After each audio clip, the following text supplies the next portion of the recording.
Al via i saldi in Sicilia, abbassamento dei prezzi senza precedenti. Casi in crescita, si prevedono nuove restrizioni, la DAD potrebbe continuare per tutto il mese. Tra i siti idonei a ospitare i depositi, 4 sono in Sicilia e insorgono le proteste. Mostra a Palma di Montechiaro, a Montallegro la pandemia non ferma i simboli della fede.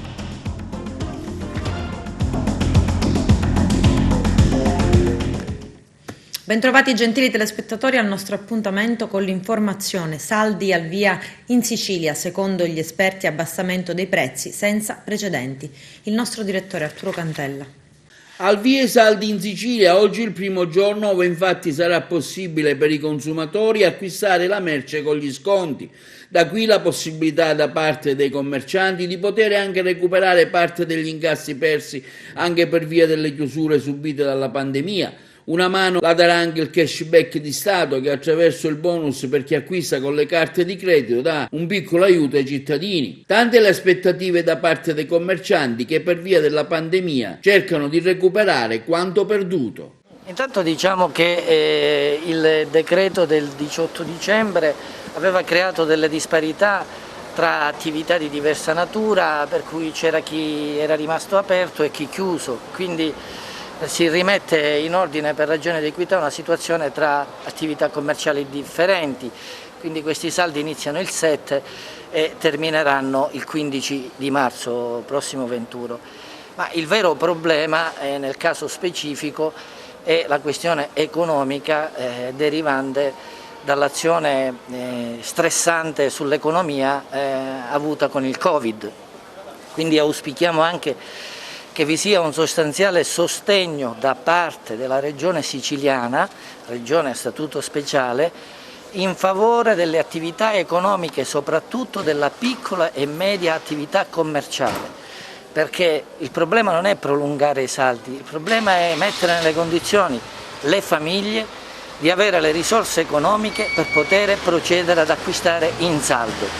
Auspichiamo che ci sia questa sensibilità regionale per aiutare cittadini, famiglie e soprattutto anche piccole e medie attività. Ottica Lovullo di Agrigento, anche voi fate gli sconti? Sì, certamente, stiamo facendo in via eccezionale degli sconti del 50% su tutte le montature, oltre che gli sconti anche sugli occhiali da sole, nuove collezioni di occhiali da sole. Cosa si ci aspetta da questi saldi quest'anno? Si aspetta una vendita maggiore, dato il periodo che purtroppo non è quello tra i più favorevoli. Lo scopo dei saldi appunto è proprio quello di incentivare un po' più il lavoro e l'affluenza di gente qui in via Atenea. In un momento purtroppo negativo, ma anche da questo nuovo anno quali le aspettative? Le aspettative sono quelle di un lavoro maggiore, sperando appunto che questa pandemia ci possa dare un po' più di tregua e che quest'anno sia un anno migliore rispetto all'anno scorso sotto tutti i punti di vista. Signora, che consigli dare in questi primi ore di saldi a chi viene, insomma? Di cambiarsi l'occhiale da vista, che è molto importante perché intanto è per il proprio benessere visivo, e poi consigliamo anche di fare il controllo della vista o da noi o dall'oculista, perché il benessere visivo è fondamentale, soprattutto in questo periodo dove c'è appunto moltissimo lavoro in smart working e con la didattica a distanza, e consigliamo le lenti col filtro luce blu, importante per proteggere la nostra retina. Credo che lo Stato abbia fatto anche un bonus sugli occhiali. Sì, infatti adesso noi ci stiamo adoperando in tal senso, e quindi invitiamo a tutti i nostri clienti e a tutte le persone di approfittarne di questa agevolazione, di questo bonus. Ci auguriamo tante cose belle per tutti, speriamo che cambia un tantino e auguriamo tanto bene. Secondo lei come andranno questi saldi? Che sono iniziati ora, ancora c'è poca gente in via Atenea, insomma cosa si ci aspetta? Pochissima gente in giro come ben vede, e ci sono pochissime speranze, però auguriamoci tanto bene per tutti torno a Che ripetere. tipo di scontistica fate voi? Noi siamo direttamente col 70%, visto e considerato che c'è questa pandemia, incoraggiamo la gente a venire.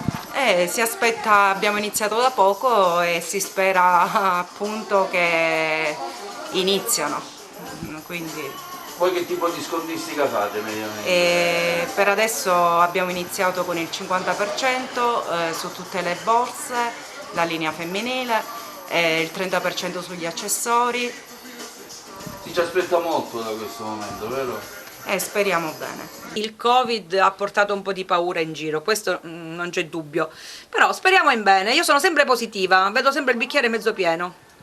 Ecco, che tipo di scontistica fate voi? Noi abbiamo fino al 50, Bene, sì, cosa sì, abbiamo trattate? cominciato, abbigliamento uomo sia casual che elegante o anche sportivo. Ecco, è inutile chiederla come è andata finora, perché con lockdown sicuramente... Diciamo- Cosa si ci aspetta? Ecco, pensiamo a un buon anno, cosa ci auspica? Io considero il fatto che ci sia più che altro la salute e quindi di conseguenza avendo la salute si hanno anche i soldi in tasca, avendo i soldi in tasca c'è anche voglia di uscire, è tutto un giro, speriamo soltanto in bene, guardi, per il resto. È stato trovato in possesso, secondo l'accusa, di una pistola calibro 7,65 con 2 caricatori vuoti, nonché di alcuni proiettili ancora inesplosi, uno dei quali privo però di polvere da sparo, di calibro del tipo munizionamento da guerra, e per le ipotesi di reato di detenzione illecita di armi comuni da sparo aggravata dal possesso di munizionamento da guerra e ricettazione che la polizia ha arrestato un 52enne di Licata. L'arresto è stato già convalidato dal giudice per le indagini preliminari del Tribunale di Agrigento, che ha disposto a carico dell'indagato la misura cautelare dei domiciliari. I poliziotti del commissariato di Licata sono arrivati all'uomo dopo che in una via cittadina sono stati trovati alcuni bossoli di proiettili esplosi contro delle abitazioni della zona, bossoli che sono stati naturalmente posti sotto sequestro e che hanno dato il via all'inchiesta. Gli agenti, coordinati dal commissario capo Sonia Zicari, dopo una breve ma intensa attività info-investigativa, hanno deciso di ricorrere ad una perquisizione domiciliare. La pistola, così come le munizioni, è stata naturalmente posta sotto sequestro e verrà esaminata dagli specialisti della scientifica. Si proverà a capire se ed eventualmente quando la pistola calibro 7,65 sia stata utilizzata. L'attività investigativa dei poliziotti del commissariato di Licata non può pertanto essere considerata conclusa. Le scuole superiori in Sicilia verosimilmente non riapriranno in presenza l'11 gennaio e si continuerà con la didattica a distanza almeno fino a fine mese.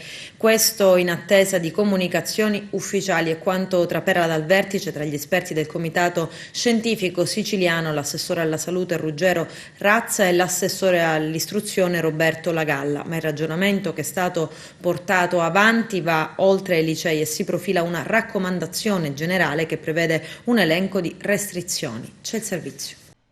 Per il Ministero le scuole riaprono oggi con le stesse regole esistenti prima delle feste natalizie appena trascorse. Da oggi e sino al 16 gennaio prossimo la scuola dell'infanzia, primaria, secondaria di primo grado ritorna infatti ad operare secondo quanto stabilito dal DPCM targato 3 dicembre 2020. Per la scuola secondaria di secondo grado da questo 7 gennaio 2021 l'attività didattica si svolge a distanza per il 100% della popolazione studentesca delle istituzioni scolastiche. Resta ferma comunque per tutte le istituzioni scolastiche e per l'intero periodo la possibilità di svolgere attività in presenza qualora sia necessario l'uso di laboratorio per mantenere una relazione educativa che realizzi l'effettiva inclusione scolastica degli alunni con disabilità e con bisogni educativi speciali. Lo scrive il capo dipartimento del Ministero dell'Istruzione Marco Bruschi agli uffici scolastici regionali e dirigenti scolastici, comunicando il contenuto del decreto legge del 5 gennaio su ulteriori disposizioni urgenti in materia di contenimento e gestione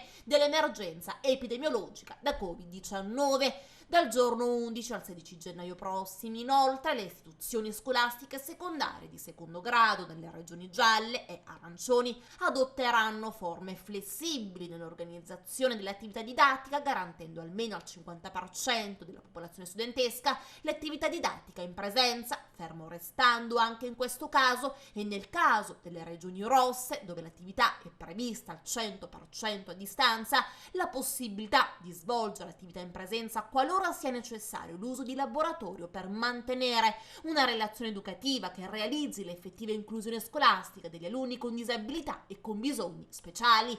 Eppure la regione siciliana non è affatto pronta all'ingresso nelle aule. I picchi di contagio delle ultime ore fanno tremare, impauriscono e calano un velo di retrocessione. Lo stesso incontro di ieri con il Comitato Tecnico Scientifico non ha prodotto risultati. Il Comitato Tecnico Scientifico ha ricevuto la richiesta degli assessori legali a razza di approfondimenti ed ha promesso di darne risposta giusto oggi. La situazione allarmante è scattata proprio ieri pomeriggio dopo la diffusione del bollettino quotidiano che ha bollato il tasso di positività della Sicilia come il più alto d'Italia, e così l'assessore regionale all'istruzione Roberto Lagalla si è detto pronto a fermare il rientro in classe delle scuole superiori. Già rinviato da domani a lunedì, slitterà ancora per almeno un'altra settimana. Ed intanto il sindaco di Palermo, Luca Orlando, minaccia di chiudere le scuole comunali del capoluogo. Siamo nuovamente nella situazione di qualche mese fa, ammette, quando sono stato costretto a sospendere un provvedimento già pronto, ancorché di dubbia legittimità, per le scuole di competenza comunale. La scuola è importante, certamente, dice il sindaco di Palermo, ma non possiamo, per questioni di principio, provocare una strage. Lo stesso vale per le attività economiche, per le quali torniamo a chiedere interventi adeguati. Non sono tollerabili impuntature di burocrazie di palazzo che sembrano vivere fuori dall'attuale realtà. Se è emergenza, si adottino provvedimenti di emergenza. Il giusto ottimismo per l'avvio della campagna vaccinale, che avrà comunque tempi lunghi per la sua vasta complessità, venga percepito da alcuni come un ingiustificato liberi tutti. Così ancora le Luca Orlando in qualità di presidente di ANCI Sicilia. In vista delle riaperture delle scuole bisogna correre ai ripari. E l'allarme è raccolto anche da Cristoforo Pomara, docente di medicina legale al Policlinico Universitario di Catania e componente del Comitato Tecnico Scientifico Regionale sull'emergenza Covid. Bisogna ragionare su tutto, non soltanto sulla scuola, perché siamo tutti a rischio. Se ancora non fosse chiaro a qualcuno, se il tema è la scuola, allora da docente universitario dico si aprono tutte le scuole, ma non al 50%, si apra tutto e via. Ma se vogliamo fare una programmazione seria e credibile, mi chiedo se la scuola è, come deve essere, una priorità, allora bisognava ordinare un numero di dosi di vaccini che comprendesse prioritariamente anche il personale scolastico, oltre a quello della sanità e delle fasce deboli. Il comune di San Fratello, in provincia di Messina, è zona rossa da oggi, giovedì 7 gennaio, fino a giovedì 21 gennaio. I dettagli nel servizio. San Fratello da oggi è zona rossa e lo sarà fino al 21 gennaio, lo prevede un'ordinanza del presidente della regione Nello Musumeci che d'intesa con l'assessore alla salute Ruggero Razza ha disposto l'adozione della misura contenitiva.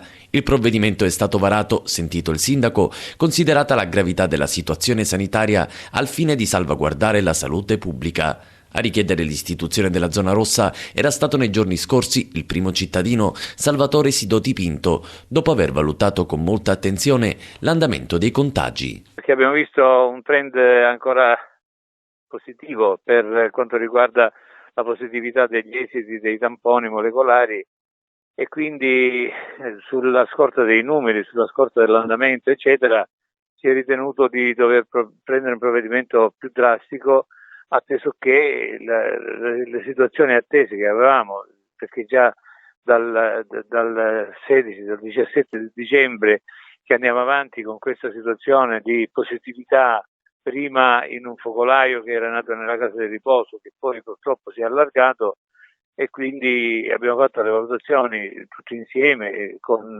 i consiglieri, assessori, col dottore Reitano, col dottore Ricca, con tutti gli assessori nostri. Francamente era una situazione che cominciava a diventare un pochino preoccupante, e allora abbiamo pensato che probabilmente adottando delle misure un po' più restrittive, speriamo di uscirne presto e al più presto da questa situazione. Abbiamo fatto la richiesta con i numeri, fornendo i numeri all'ASL, subito il dottor Crisicelli, che ringrazio veramente, il dottore Ianni il dottore Croce, l'avvocato Croce, e tutti si sono adoperati per cercare di fare nei tempi più brevi, appunto, porre in essere questa ordinanza del Presidente della Regione, che ci dà ragione di un nostro sospetto, di un nostro dubbio, di una nostra preoccupazione. Sindaco, quanti sono gli attuali positivi a San Fratello? Finora sono 76, ma purtroppo io penso che aumenteranno perché ora comincia, ed ecco il motivo per cui c'è stata questa impennata non eccessiva, però c'è stata, cioè che noi altri aspettavamo un trend negativo, c'è stato un trend positivo. Perché? Perché purtroppo durante il periodo di Natale ci sono state le conviviali, ci sono stati i pranzetti, le cenette insieme, specialmente dei ragazzi, che magari i ragazzi lo tollerano e purtroppo non si sono neanche sottoposti al tampone, per cui l'invito che io faccio, al di là di quelle che sono le restrizioni ai miei paesani, è quello di sottoporsi tutti al più presto al tampone rapido e al tampone molecolare nel momento in cui il rapido dovesse dare esito positivo, per cercare di individuare tutti quei focolai e quindi limitare il danno e limitare la contagiosità. Perché se non arriviamo a questo, se non arriviamo alla individuazione degli asintomatici, che sono poi quelli che sono responsabili della contagiosità, non se ne uscirà da questa situazione. Per cui sì, è vero che le misure restrittive sono importanti perché evitano il contagio, ma se noi altri non andiamo a individuare quali sono e dove sono i soggetti portatori sani, i cosiddetti portatori sani, oppure gli asintomatici, non ne verremo fuori, perché magari il giovane asintomatico arriva a casa, c'è la nonna, c'è la zia anziana, c'è il genitore che è un pochino immunodepresso, lui, il giovane, non ha niente, però gli porta il regalo a casa.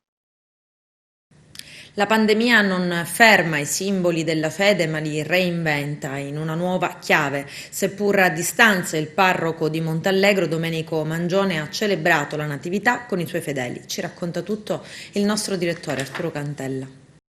Interessante iniziativa fatta dalla parrocchia San Leonardo di Montallegro, ideata dal parroco Don Domenico Mangione, dove in quest'anno di pandemia e nell'impossibilità di allestire lo storico presepe vivente negli spazi esterni del centro giovanile Immacolata, ha omaggiato i promotori e i visitatori dell'iniziativa con un video di un presepe particolare, una stilizzazione della Sacra Famiglia dentro la capanna di Betlemme sormontata dalla stella cometa, tutto usando abilmente il fuoco sul pavimento, ottenendo degli effetti scenici dall'alto attraverso la visuale di un drone, con lo straordinario contributo dell'animatore di festa, il master pasticcione, e di diversi fedeli della parrocchia. Si è voluto dare così un simbolico sostegno di speranza in un momento difficile.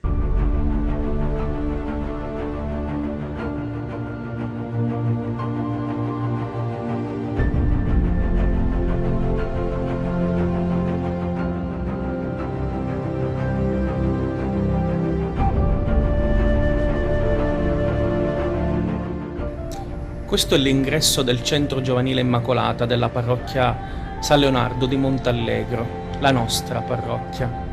Qui negli anni migliaia di visitatori hanno visto una piccola Betlemme ricrearsi ad opera di meravigliose persone che hanno saputo lavorare, dedicandosi nell'artigianato e nelle 1000 maestranze a ricreare un ambiente di accoglienza, di fede e di promozione del territorio con le 1000 pietanze.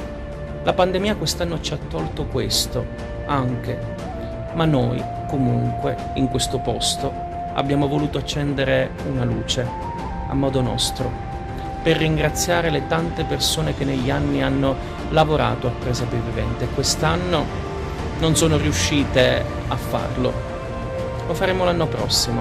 Nel frattempo dedichiamo questo spettacolo a loro e a voi tutti. Buona visione.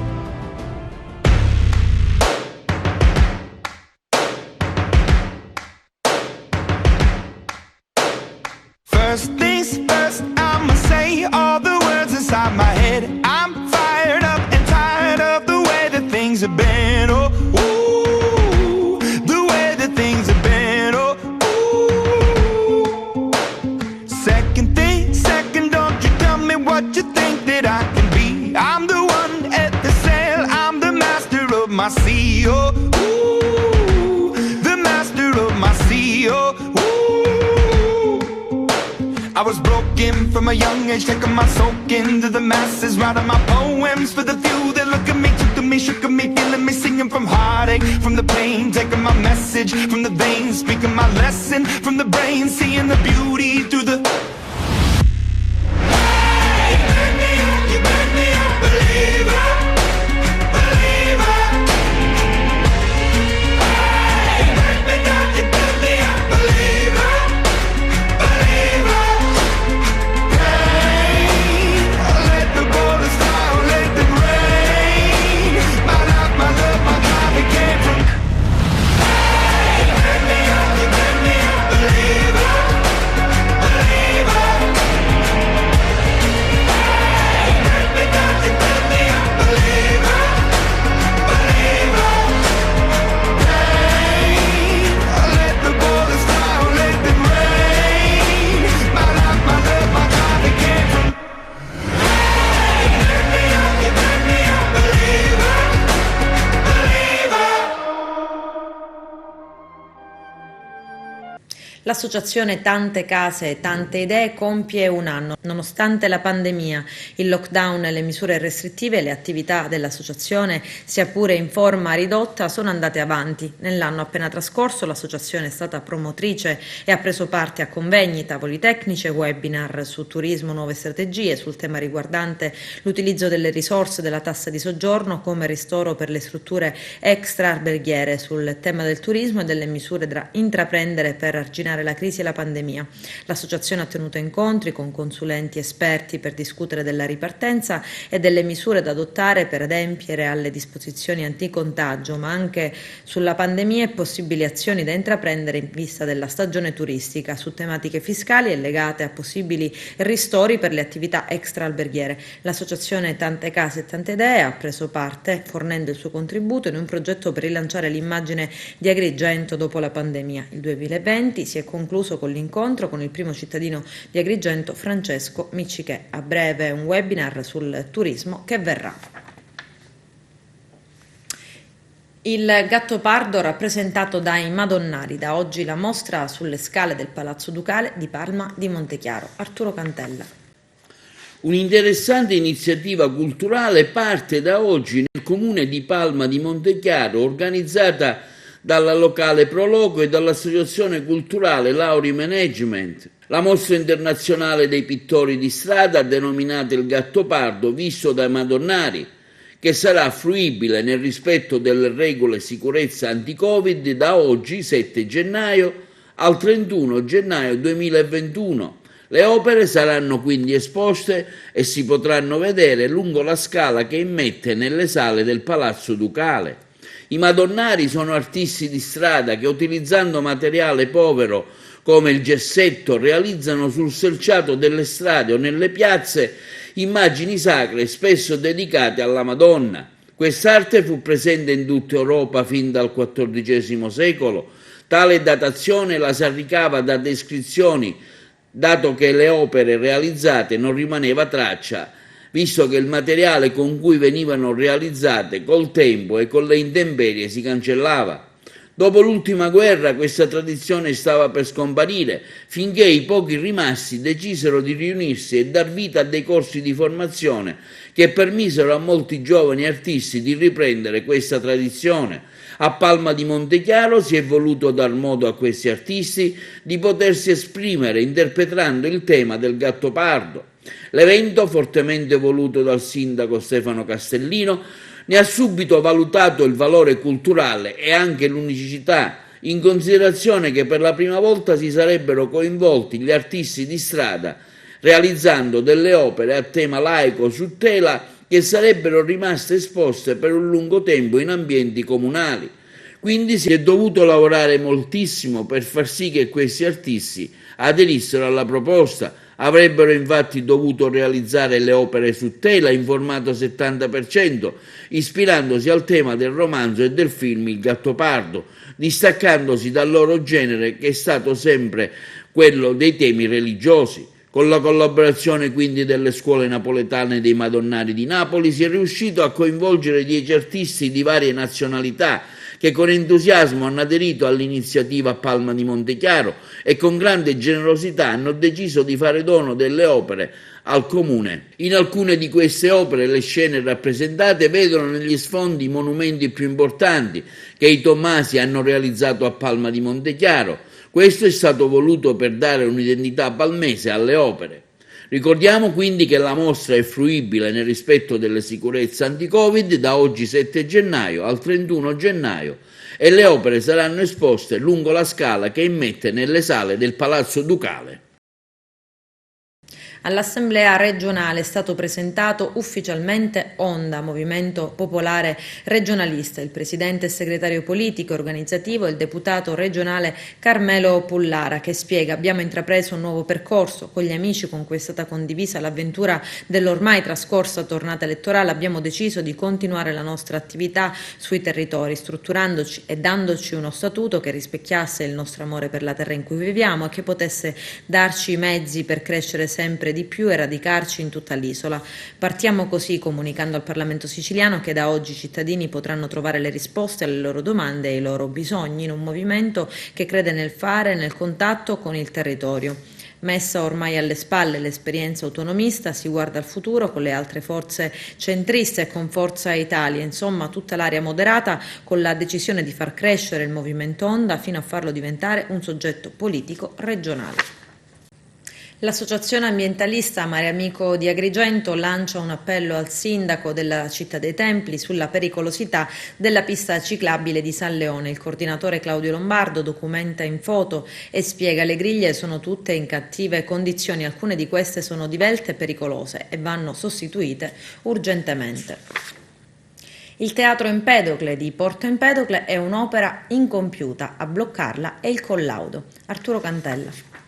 Il sindaco di Porto Empedocle, Ida Carmina, sollecita la conclusione dell'iter per il Cineteatro Empedocle. Nel gennaio del 2013 l'impresa appaltante ha abbandonato il cantiere, addivenendo una risoluzione contrattuale quando andava nominato il collaudatore per verificare la quantità dei lavori svolti, la conformità al progetto, quindi quantificando il tutto affidare la continuazione degli stessi a un'altra impresa. Sulla struttura il comune paga un mutuo e quindi il primo cittadino auspica la soluzione della controversia che ancora tarda a venire da parte del collaudatore che, nonostante i tanti solleciti della stessa amministrazione attiva, non arriva.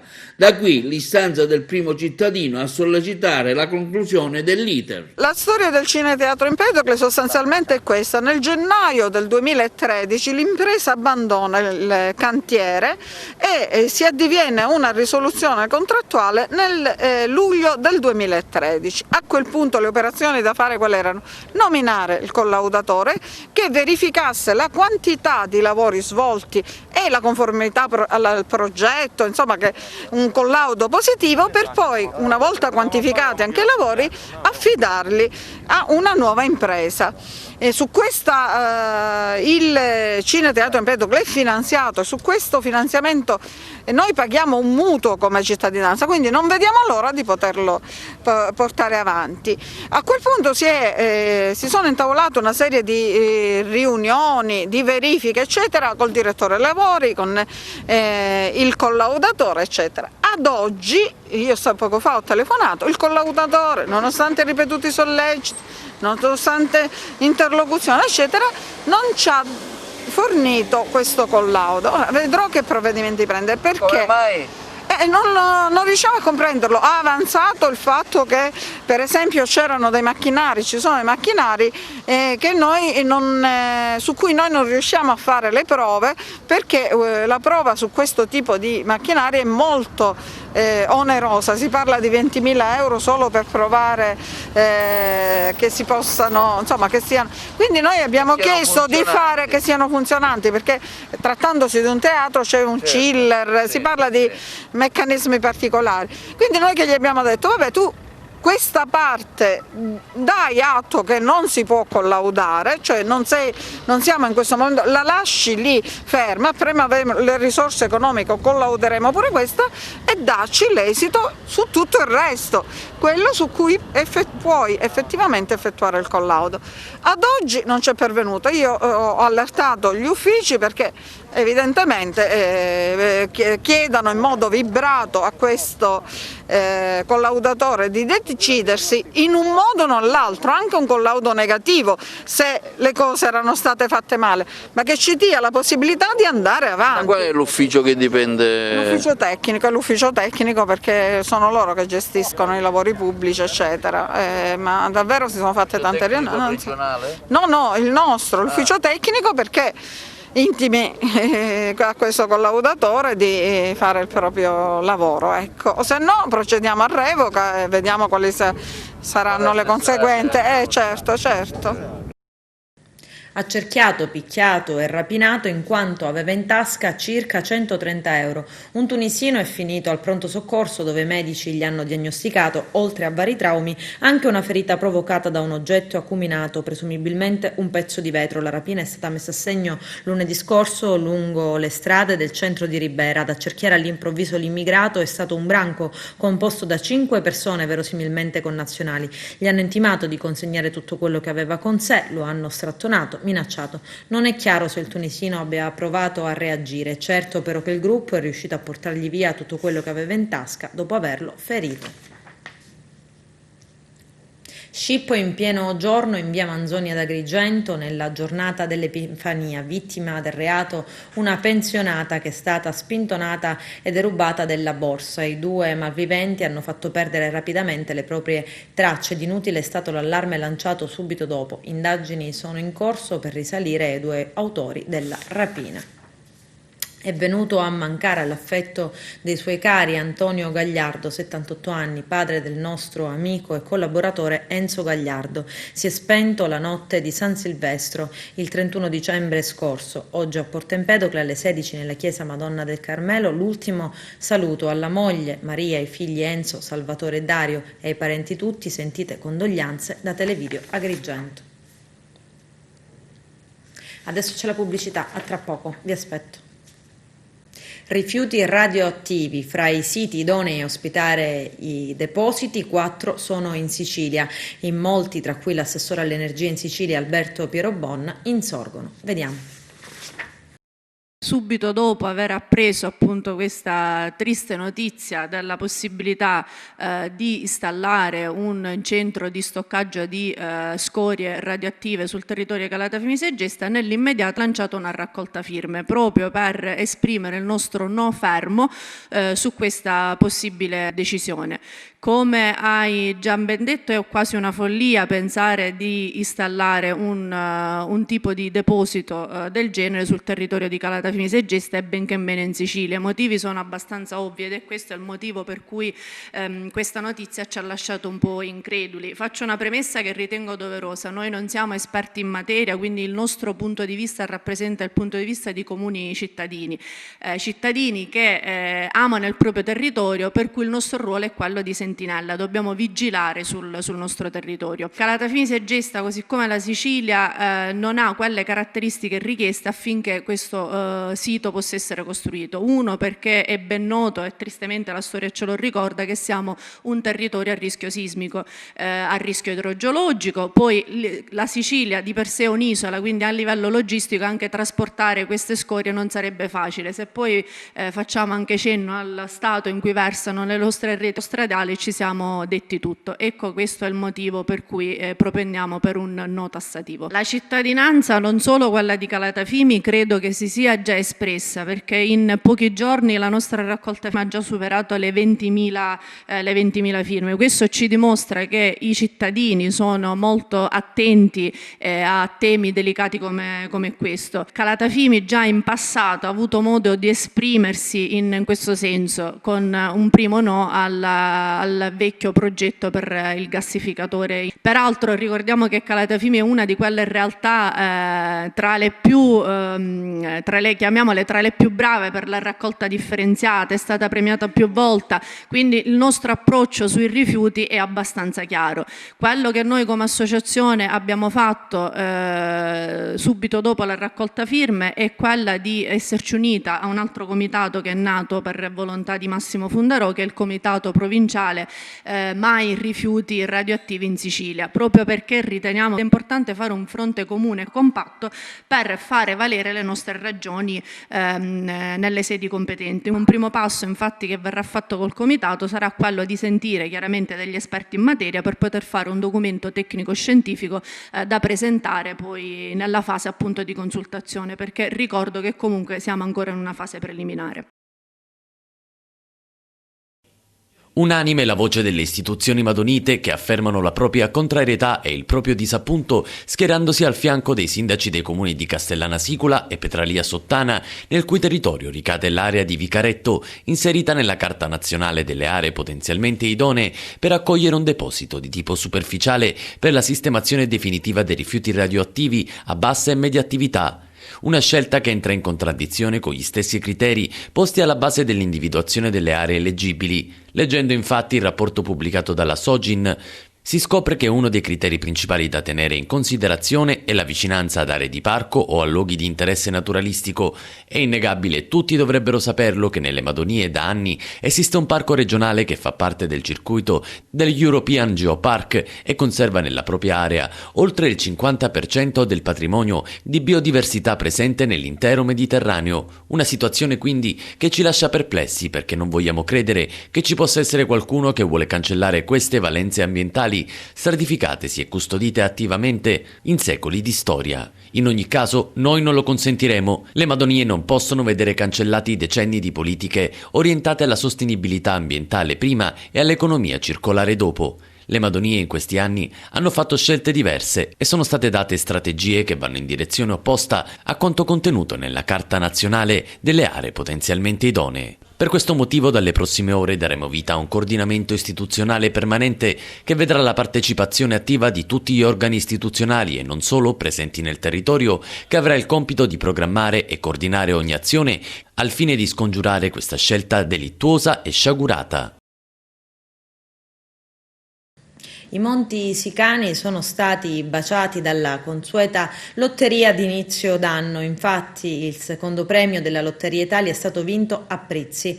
Al fortunato possessore del ticket vincente andranno 2 milioni di euro. Tra i premi minori a Cammarata sono andati 50.000 euro. Le feste sono terminate, ma certamente anche quest'anno qualcuno ha esagerato a tavola. È importante quindi rimettersi subito in riga seguendo una dieta leggera ma non punitiva. Ma cosa mangiare per rimettere in sesto l'organismo provato dalle abbuffate? Come smaltire le calorie accumulate durante le festività natalizie? Come riacquistare il peso forma in maniera corretta? Per saperne di più sulla dieta post feste abbiamo chiesto alcuni consigli alla dietista Maria Lidia Loprinzi.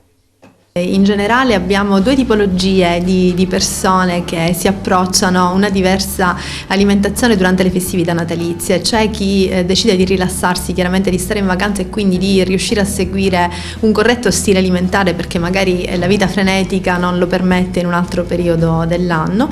C'è chi invece si rilassa e quindi la convivialità porta a consumare degli alimenti ipercalorici, come ha già detto, quindi per esempio i dolciumi, cioè chiaramente ci sono degli errori che bisogna assolutamente evitare. Qual è quindi il primo passo da fare per riprendere le attività lavorative dopo gli abusi delle festività? Bisogna approcciarsi in una maniera graduale, quindi è necessario evitare di consumare per esempio il pandoro, il panettone che sono rimasti subito dopo i pasti, magari preferibilmente consumarlo a colazione e comunque iniziare a fare un'attività fisica che sia regolare 1 o 2 volte alla settimana in modo tale da arrivare al lavoro con più energia e già con qualche chiletto in meno. Questo diciamo che è il primo approccio, il primo passo per evitare appunto di arrivare con una certa pesantezza e comunque con poche energie. Ci sono altri errori più comuni da evitare? Beh, gli errori più comuni, a parte appunto questo a cui ho accennato, cioè il fatto di consumare dolciumi subito dopo i pasti, e quello per esempio un altro errore è quello per esempio di sostituire gli spuntini che normalmente possiamo fare a base di frutta proprio a base di dolci che sono rimasti dalle festività natalizie, oppure utilizzare gli alimenti che sono rimasti dalle festività nei giorni successivi, o ancora fare un abuso di alcolici, perché poi la convivialità porta anche a questo, e come si suol dire non sono delle calorie vuote, ma in realtà sono delle sostanze che possono essere dannose sia al fegato, che già è messo sotto sforzo per il quantitativo di alimenti pesanti che noi utilizziamo in questo periodo, e quindi è già intossicato, e perché appunto l'alcol apporta una serie di calorie non indifferenti. Durante le festività troviamo tanti dolci sulle nostre tavole, ma nel post festività, per ritornare in forma, quali sono gli alimenti più utili? Beh, noi abbiamo un'ampia varietà soprattutto sul nostro territorio, nel territorio nebroideo, quindi possiamo assolutamente utilizzarli e utilizzare soprattutto degli alimenti che siano stagionali, locali e freschi, quindi non gli alimenti sicuramente surgelati o preparati che dal punto di vista nutrizionale non apportano assolutamente niente. Qui abbiamo una piccolissima varietà di questi alimenti, andiamo dai cavoli, la famiglia dei cavoli, il cavolfiore, i broccoletti, la zucca gialla, che sono comunque degli alimenti che ognuno di loro apporta delle proprietà nutrizionali non indifferenti.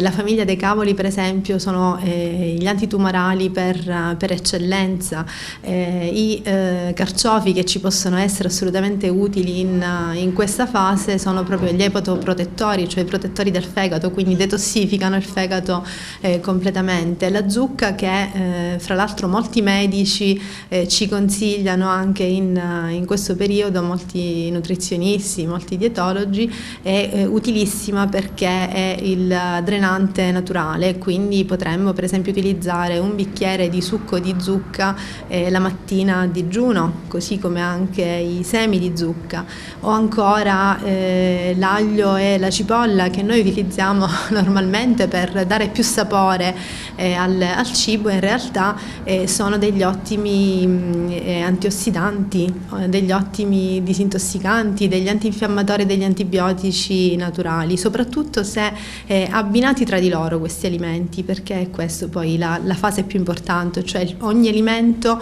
ognuno di questi può essere utile, ma se è abbinato l'uno all'altro. Elezioni regionali della FIGC, Sandro Morgana verso la presidenza regionale. Carmelo Lentini. Il prossimo venerdì 8 gennaio allo Sport Village di Agrigento si riunisce l'assemblea ordinaria elettiva del Comitato regionale Sicilia alle ore 10:30 in prima convocazione e alle ore 11:30 in seconda. Tutto ciò dopo la verifica effettuata circa l'ammissibilità delle candidature pervenute entro il termine fissato delle ore 12 di domenica 3 gennaio scorso. Per la elezione a presidente del Comitato regionale Sicilia FIGC e LND sono pervenute 384 designazioni di società di appartenenza, chiaramente solo di Lega, su 420 aventi diritto al voto, e sono state attribuite nella totalità a Sandro Morgana. Per la elezione a componente il collegio del revisore dei conti del Comitato regionale, sempre FIGC e LND, sono pervenute 204 designazioni di società su 420 diritto al voto e sono state attribuite a Leonardo Impellizzeri. Per la elezione delegato assembleare invece è stato designato ed attribuito il tutto a Michele Savoia. Inoltre per la elezione a componente il Consiglio direttivo del Comitato regionale sono pervenute 181 designazioni di società di appartenenza su 312 aventi diritto al voto e sono state attribuite a Calogero Andolina, Santo Buglisi, Davide Nicola Caggeggi, Defendino Corbo, Luigi Gentile, Vincenzo La Pedalina, Maurizio Rizza, Mario Tamà, Aldo Violato, Antonino Saieva e Vincenzo Sferrazza. Per la elezione a componente il collegio del revisore dei conti del comitato regionale, su 135 designazioni su 420 aventi diritto al voto sono state attribuite nella totalità a Alessandro Abruzzo e Gianprimo Luglio. Per la elezione al responsabile regionale del calcio a 5 del comitato regionale sono pervenute 91 designazioni di società di calcio a 5 su 106 aventi diritto al voto e sono state attribuite nella totalità a Maximiliano Birkler. Per la elezione al responsabile regionale del calcio femminile al comitato regionale sono pervenute 2 designazioni su 2 aventi diritto e al voto e quindi è stato attribuito a Natale Ferrante. Per la elezione a delegato assembleare della LNDT su 132 designazioni su 420 aventi diritto sono state attribuite a Giuseppe Cusumano, Calogero D'Alberti, Francesco Gammicchia, Aldo Giuseppe Grezzo, Antonino Gugliotta, Valerio Pisano, Fabio Ponzio e Andrea Vitanza. Con questo è tutto, termina qui l'edizione del telegiornale. Grazie per la gentile attenzione e per essere stati con noi. A presto.